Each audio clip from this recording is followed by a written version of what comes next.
कक्षा 5 और कक्षा 6 के विद्यार्थियों को इस ऑनलाइन के माध्यम से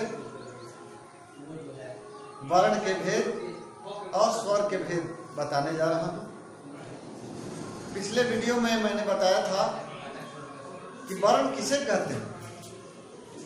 भाषा की वह छोटी से छोटी इकाई जिसके खंड न किए जा सकते हों उसे वर्ण कहते हैं। अब इसके आगे हम चलते हैं। वर्ण के 3 भेद होते हैं,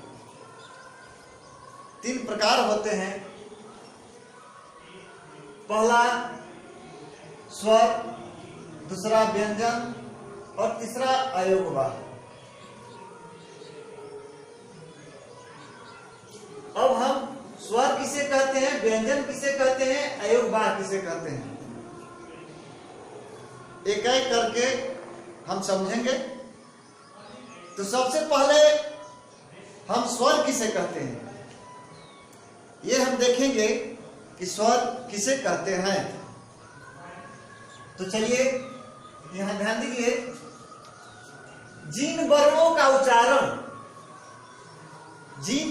का उच्चारण स्वतंत्र रूप से होता हो उसे हम स्वर कहते हैं।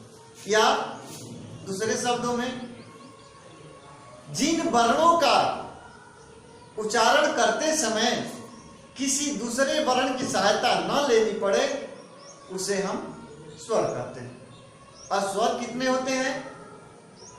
तो स्वर देखिए, अ, आ, छोटी, बड़ी, छोटाऊ, बड़ाऊ, री, ए, ये स्वर है। इनके उच्चारण करते समय किसी दूसरे वर्ण की सहायता नहीं लेनी पड़ती है, इसीलिए हम इसे स्वर कहते हैं। अब हम व्यंजन किसे कहते हैं? तो चलिए देखते हैं। जिन वर्णों का उच्चारण करते समय स्वर की सहायता लेनी पड़ती है उसे हम व्यंजन कहते हैं। या दूसरे शब्दों में, जिन वर्णों का उच्चारण करते समय किसी दूसरे वर्ण की सहायता लेनी पड़ती है उसे हम व्यंजन कहते हैं। जैसे क, देखिए यही समझना है। क का उच्चारण करते समय हमें स्वर की सहायता लेनी पड़ती है। कैसे? जैसे क, इसमें अ छिपा है। बिना अ के सहयोग से क का उच्चारण नहीं हो सकता। इसलिए हम कह सकते हैं कि क और प्लस अ, तब जाकर क का उच्चारण होगा।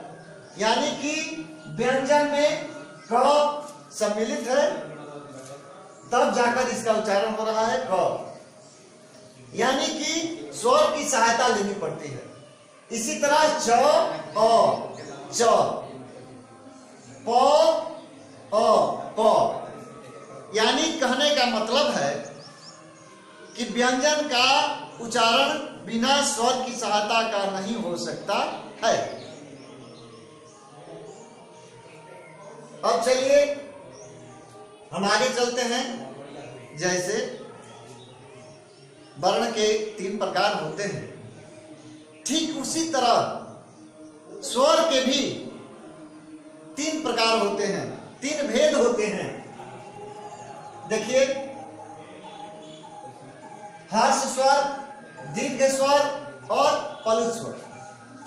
हर्ष स्वर, दीर्घ स्वर और पलुत स्वर। हम एक एक के बारे में आपको समझाने जा रहे हैं, ध्यान से समझिए।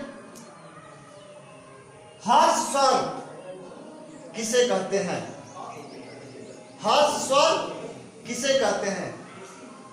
तो जिन स्वरों के उच्चारण करते समय बहुत कम समय लगता है उसे हम हर्ष स्वर कहते हैं। जिन स्वरों का उच्चारण करते समय बहुत कम समय लगता है उसे हर्ष स्वर कहते हैं। अब हर्ष स्वर में कौन कौन स्वर आते हैं तो आइए देखते हैं हम।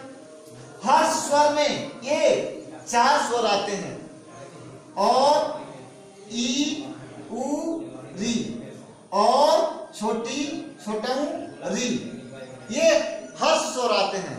इनके उच्चारण करते समय बहुत कम समय लगता है। ठीक इसके विपरीत दीर्घ स्वर है। दीर्घ स्वर उसे कहते हैं जिसके उच्चारण करते समय हर्ष स्वर के 2 गुना समय लगता है। यानी कि जिन स्वरों का उच्चारण करते समय हर्ष स्वर के 2 गुना समय लगता हो उसे हम दीर्घ स्वर कहते हैं। अब दीर्घ स्वर कौन कौन होते हैं? देखिए, एक और बात बता दें, हम दीर्घ स्वर को संयुक्त स्वर भी कहते हैं। दीर्घ स्वर को संयुक्त स्वर भी कहते हैं। जैसे देखिए, अ प्लस अ मिलकर बना है आ,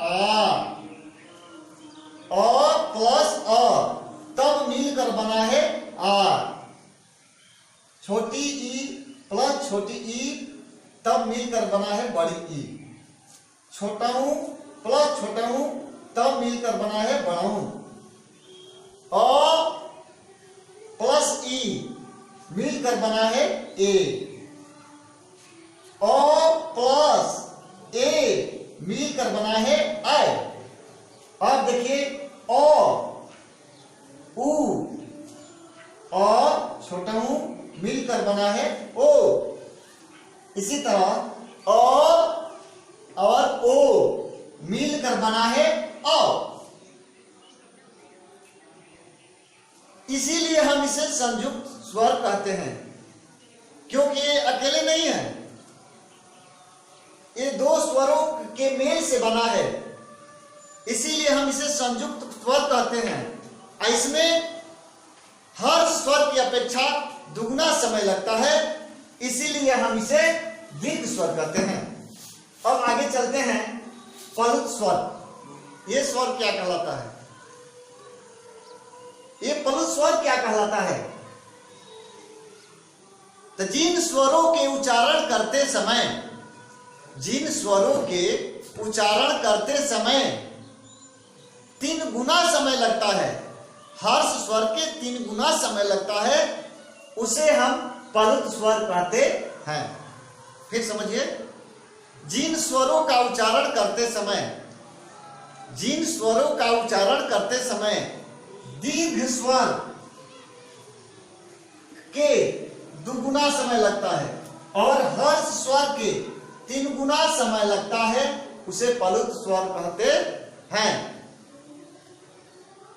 प्लुत स्वर, अब इसकी पहचान क्या होती है? 3 गुना समय कैसे लगता है? जैसे देखिए, ओ म, ओ का उच्चारण 3 बार हो रहा है, 3 बार कंपन कर रहा है, 3 बार आवृत्ति हो रही है ओ की, इसीलिए हम इसे प्लुत स्वर कहते हैं, क्योंकि 3 गुना समय लगता है, हर्ष स्वर के 3 गुना समय लगता है, इसीलिए हम इसे प्लुत स्वर कहते हैं।